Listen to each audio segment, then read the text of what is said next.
On the new Gaia site, comments have been moved into a drawer that you can access from several different places. When the drawer is open, comments left by other people appear here, and it can be scrolled without scrolling the page. If you want to leave a comment, click on the text field at the top of the drawer.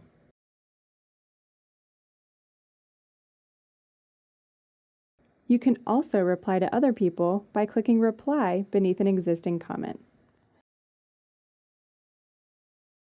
So where can you open the comments drawer from? You can open the comments drawer from the More Information shelf, from the Video page, while the video is playing, and on the video end screen. Happy commenting!